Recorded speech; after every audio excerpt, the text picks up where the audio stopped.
Halo kalian semua, selamat datang di channel Singkat Padat. Pada video kali ini, kita akan membawakan spoiler dari episode 73 serial Donghua Swellstar yang diambil dari versi novel. Karena kemarin ternyata video spoiler Mimin membahas episode 72 melebihi konten aslinya, alias pembahasan di filmnya tidak sampai di konten spoiler Mimin, jadi Mimin akan sedikit memberikan cerita singkat apa yang terjadi pada rapat perkumpulan Dewa Perang, yang dimana singkatnya pertemuan rapat tersebut sampai kesepakatan menggunakan senjata nuklir untuk membunuh monster tanduk emas yang akan dipasangkan di pesawat pemimpin Hong, karena pesawat pemimpin Hong merupakan pesawat tercanggih di bumi untuk saat ini. Sedangkan Lo Feng yang berada di kristal Babata sudah keluar dari dalam sana dengan mencapai kesepakatan bersama Babata kalau Lo Feng dan Babata akan membuat persenjataan alam semesta melalui peralatan-peralatan luar angkasa yang jatuh di bumi. Lalu setelah mendapatkan keputusan tersebut, Lo Feng meminta catatan arkeologi peradaban kuno kepada pemimpin Hong agar pencarian dari persenjataan peradaban kuno bisa ditemukan dengan mudah, yang dimana permintaan Lo Feng disetujui oleh pemimpin Hong, dan Lo Feng pun mendapatkan catatan arkeologi tersebut. Lalu Lo Feng keluar dari rapat itu. Dan sekarang mari kita melanjutkan ke video spoiler episode 73 Donghua Swellstar dari versi novel.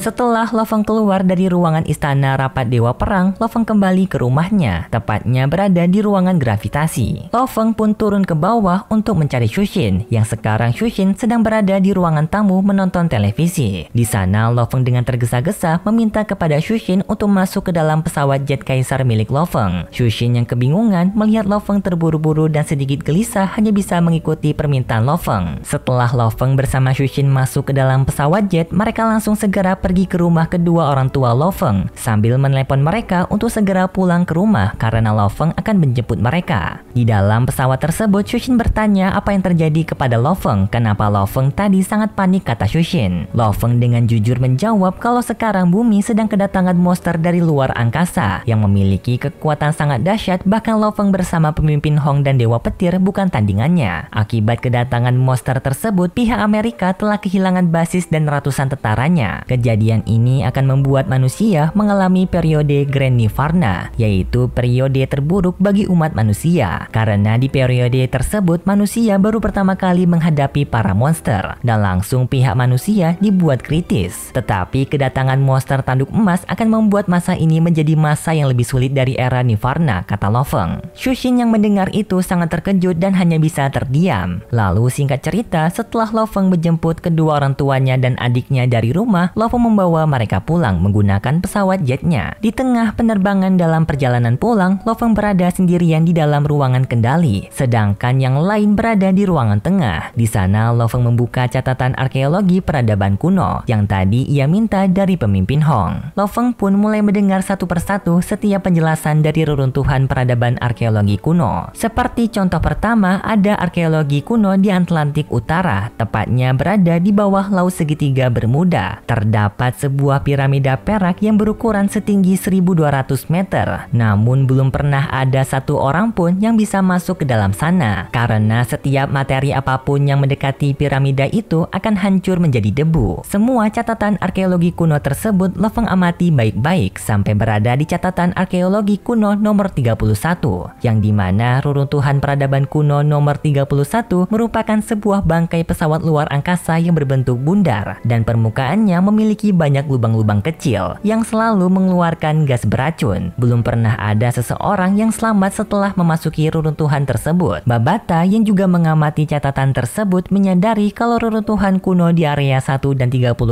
merupakan reruntuhan paling berbahaya. Bahkan pejuang alam semesta bisa mati jika mereka pergi ke sana, kata Babata. Setelah memahami catatan arkeologi kuno, Babata menyarankan untuk pertama pergi ke reruntuhan kuno nomor 12 karena tempat tersebut merupakan tempat yang paling cocok bagi Lo Feng, tetapi masih dalam kategori bahaya jika tidak berhati-hati. Lo Feng juga akan bisa mati di sana, kata Babata. Namun kemungkinan tersebut tidak sebesar reruntuhan arkeologi lain. Kemudian setelah Lo Feng sampai di rumahnya, Lo Feng mendapatkan panggilan telepon dari Jiayi atau Komandan Lau. Komandan Lau memiliki berita buruk kepada Lo Feng, yang dimana waktu rapat tadi bersama para dewa perang lainnya, mereka mendapatkan informasi terbaru melalui satelit ruang angkasa, yang dimana setelah monster tanduk emas menghancurkan seluruh pangkalan Amerika Utara, sekarang monster tanduk emas sedang menuju ke Eropa dan mulai mulai menghancurkan pangkalan penting di sana. Sebentar lagi kemungkinan monster tanduk emas akan sampai di tempat mereka, yaitu Asia. Dan tanda-tanda monster laut yang akan pergi ke tempat mereka juga sudah terasa. Kemungkinan 1 atau 2 hari lagi, markas mereka akan diserang oleh monster tanduk emas dan monster-monster laut. Lo Feng yang mendengar itu seakan tidak percaya dan wajah Lo Feng langsung berubah menjadi pucat. Dengan kecepatan melebihi suara, monster tanduk emas sudah pasti bakalan bisa menghancurkan semua pangkalan di bumi dalam waktu setengah hari. Dan kemungkinan paling lama 3 hari para dewa perang dapat bertahan dari serangan monster tanduk emas. Lalu 7 hari setelahnya semuanya akan musnah. Ternyata perkiraan mereka semua kalau manusia dapat bertahan selama 1 bulan salah. Jiayi awalnya juga mengira hal yang sama. Namun kenyataannya tidak, karena ternyata monster tanduk emas lebih pintar dari apa yang mereka duga. Yang dimana para monster yang kemarin menyerang 4 benteng pertahanan merupakan suruhan dari monster tanduk emas. Jadi monster tanduk emas bertugas untuk menghancurkan seluruh basis militer di setiap negara yang biasanya dilindungi oleh senjata meriam laser. Dan setelah basis militer tersebut hancur, para monster yang lain akan mulai menyerang benteng pertahanan yang telah dilemahkan oleh monster tanduk emas, membuat para monster dengan mudah menyerang manusia. Lo Feng tidak menyangka bakalan ada monster yang sangat cerdas di dunia ini seperti monster tanduk emas, dan Lo Feng menyadari jika dirinya harus secepat mungkin pergi ke reruntuhan kuno untuk mengambil suku cadang dari sana dan membuat senjata alam semesta bersama Babata untuk bisa mengakhiri semua ketakutan serta penderitaan yang telah terjadi akibat monster tanduk emas. Dengan gelisah dan marah, Lo Feng memikirkan hal tersebut. Jiayi melanjutkan perkataannya yang dimana sekarang semua dewa perang telah menyetujui untuk menggunakan persenjataan nuklir kepada monster tanduk emas hari ini, tepatnya di negara Rusia perbatasan Asia Utara. Mereka mendapatkan informasi dari Eropa kalau monster tanduk emas dalam beberapa jam lagi akan tiba di negara Rusia. Dan juga karena era Green Nirvana dulu membuat negara Rusia memiliki tempat seluas 10 juta kilometer persegi yang tidak dihuni oleh manusia. Jadi di sana bisa digunakan untuk senjata nuklir tanpa harus takut adanya manusia yang akan menjadi korban, karena warga Rusia sendiri sudah hidup di pangkalan militer sejak era Nirvana. Lo Feng yang awalnya berada di kubu abu-abu dalam penggunaan senjata nuklir menjadi sangat setuju untuk menggunakannya, karena jika tidak melakukan hal tersebut maka mereka semua akan mati secara sia-sia. Kemudian setelah berbicara dengan Jiayi, Lo Feng memberitahu kepada kedua orang tuanya, adiknya dan Xuxi untuk bersembunyi ke ruangan gravitasi milik Lo Feng, karena tempat tersebut merupakan tempat yang sangat aman, bahkan pejuang bintang kesulitan untuk mencoba menghancurkan ruangan gravitasi. Lo Feng meminta kepada Babata untuk mengatur ruangan gravitasi sebagai tempat pelindungan, dan berkat kecanggihan Babata, hanya dengan waktu yang sangat singkat Babata telah menyelesaikan permintaan Lo Feng. Lalu Lo Feng pun pergi dari sana menuju ke tempat reruntuhan kuno menggunakan jet kaisarnya. Di dalam pesawat, Babata memberitahu kalau dirinya telah memberikan peningkatan kepada jet Lo Feng berupa peningkatan kecepatan yang awalnya 10 kali lipat kecepatan suara ditingkatkan lagi dengan nilai 8.000 meter per detik, membuat jet Lo Feng dapat melaju sangat cepat di udara. Berkat itu perjalanan Lo Feng menuju reruntuhan kuno 12 akan tiba dalam 20 menit. Di tengah perjalanan, Lo Feng mendapatkan panggilan dari pemimpin Hong, yang dimana pemimpin Hong langsung menjelaskan situasi yang sedang terjadi. Pemimpin Hong menyampaikan kalau mereka sekarang sedang menyiapkan persenjataan nuklir yang akan dibawa oleh pesawat prasejarah milik pemimpin Hong, dan akan ada jet otomatis kaisar yang akan membawa bom atom untuk mengalihkan perhatian dari monster tanduk emas,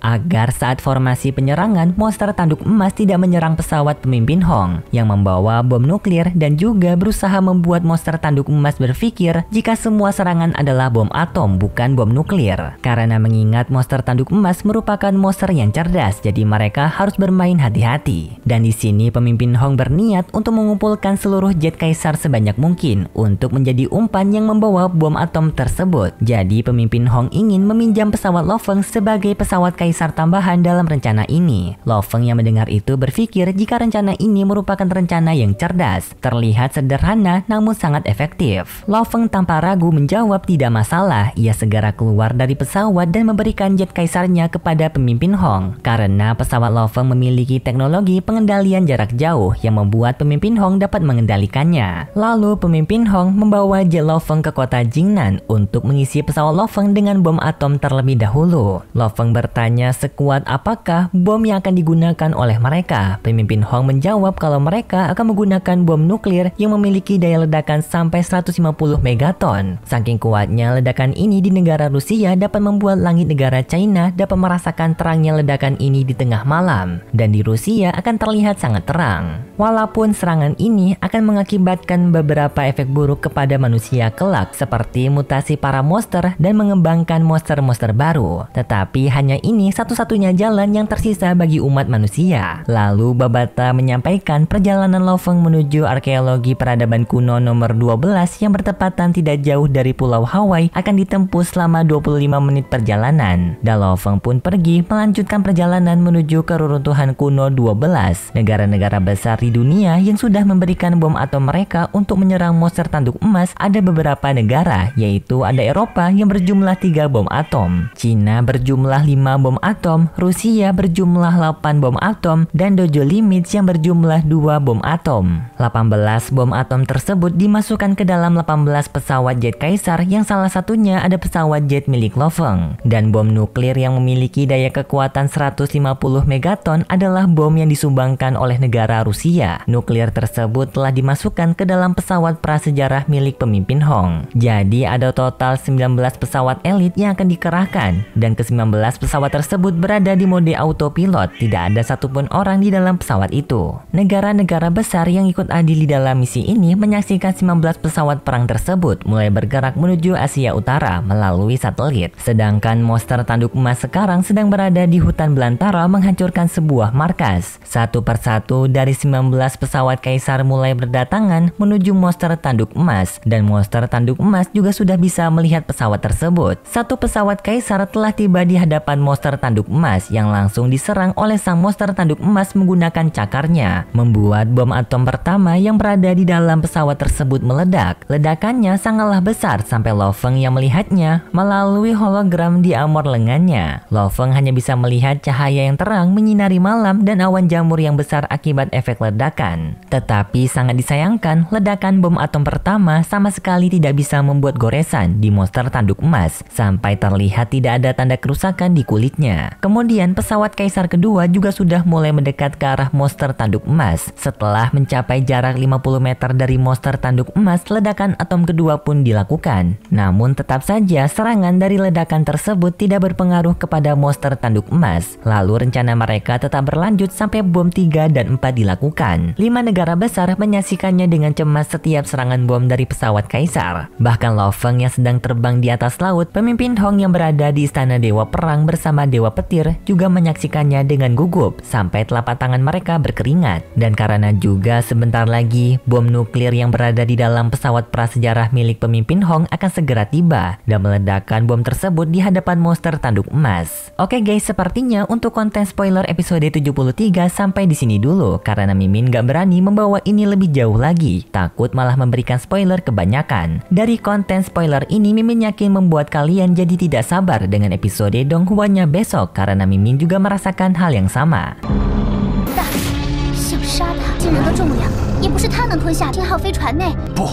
难道我们像个缩头乌龟躲起来，然后走出来一看，躲过这场劫难？我们一家人，有意思吗？可地球人类灭亡了，我怎么生活？吞噬类的星空就是这2种当中更加凶残，一种是金角巨兽，一种是圆心巨兽。我的爱人则是地球人类的一部分。你们地球上有一些宇宙战舰残骸，只有一个办法。可是我如果改造一下。 虽然受到长时间侵蚀，你们馆主总部那艘飞船，当然只要碰运气。这头金角巨兽的准确实力，我国经过慎重考虑，我们得尽快搜集情报。韩夏军方，我们星空巨兽长期进行海洋，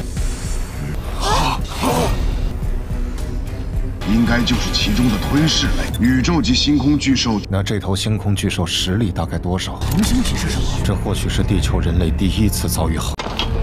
它血统太一个撞击，就是一颗星球也能切割，强，成长速度非常惊人。混蛋！红哥，你有把握吗？这就这么来了。